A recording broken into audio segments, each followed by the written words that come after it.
জানিয়ে দেব এইমাত্র পাওয়া আজকের সর্বশেষ আপডেট খবর। শুরুতেই শিরোনাম। আর একটা গণ অভ্যুত্থানের জন্য প্রস্তুত হন। বাংলাদেশে যারা গত বছর গণ অভ্যুত্থানে অংশগ্রহণ করেছে এরা সবাই আর একটা গণ অভ্যুত্থানের জন্য প্রস্তুত আছে। দিল্লির গোলামি মেনে নেওয়া হবে না।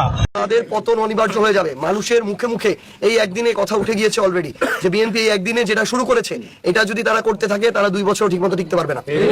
ভোট চুরি করে ক্ষমতায় গিয়েছে বিএনপি এবং ক্ষমতায় গিয়ে চাঁদাবাজিকে রাষ্ট্রীয়ভাবে স্বীকৃতি দিয়েছে এই বিএনপি দল।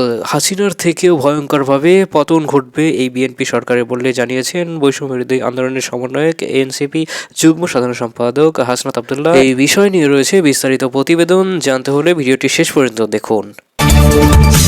এদিকে বিএনপি কথা দিয়ে কথা রাখতে পারেনি বললেন ডক্টর মোহাম্মদ ইউনূস। তিনি বলেছেন খুব শীঘ্রই হাসিনার মতোই বিএনপিরও পতন ঘটবে। দেশের জনগণ তাদেরকে ক্ষমা করবে না। তারা জনগণকে মিথ্যা আশ্বাস দিয়েছিল। তারা বলেছিল জুলাই সনদ বাস্তবায়ন করবে, কিন্তু গণভোটে হ্যাঁ জয়যুক্ত হওয়ার পরেও তারা জুলাই সনদ বাস্তবায়ন করেনি, তারা কথা রাখেনি। অন্যায়ভাবে চাঁদাবাজিকে তারা জাতীয়ভাবে স্বীকৃতি দিয়েছে। অবশ্যই তাদেরও পতন ঘটবে, আওয়ামী লীগের থেকেও খারাপভাবে।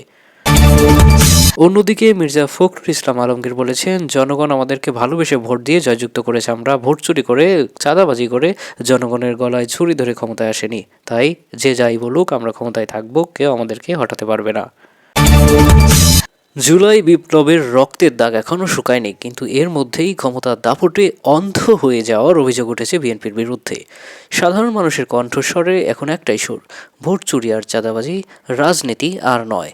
জুলাই যোদ্ধাদের আত্মত্যাগের বিনিময়ে জেল থেকে মুক্তি পেয়ে বিএনপি কি এখন জাতির সাথে বেইমানি করছে?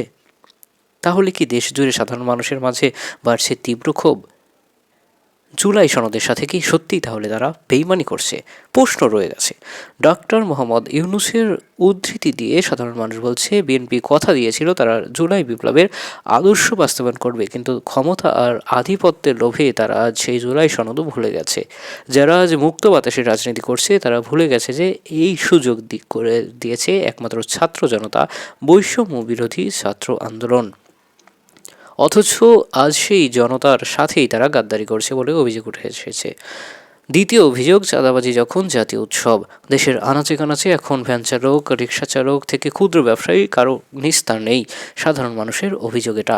প্রকাশ্যে চাঁদাবাজিকে জাতীয়ভাবে স্বীকৃতি দিয়েছে এই বিএনপি। গরিব অসহায় মানুষের ঘাম ঝরানো টাকায় চলছে দলীয় মাস্তানি। জোর করে ক্ষমতা দখল, ভোট ইঞ্জিনিয়ারিং করে নীল নকশা তৈরি করা হচ্ছে বলেও জানা গেছে।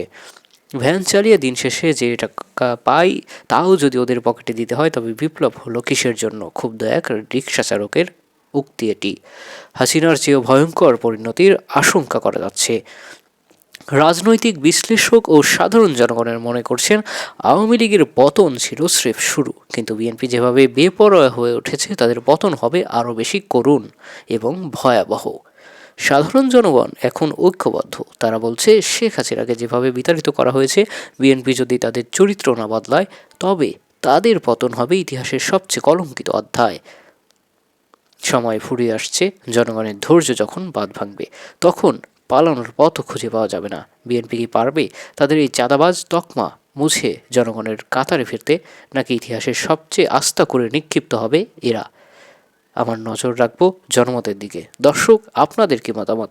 আগামী এই নির্বাচনটি কি সত্যি সুষ্ঠুভাবে সম্পন্ন হয়েছে? আপনারা যাদেরকে ভোট দিয়েছেন তারা কি সত্যি জয়যুক্ত হয়েছে, নাকি ভোট ইঞ্জিনিয়ারিং, ভোট কারচুপি করে চাঁদাবাজ দল ক্ষমতায় গিয়েছে?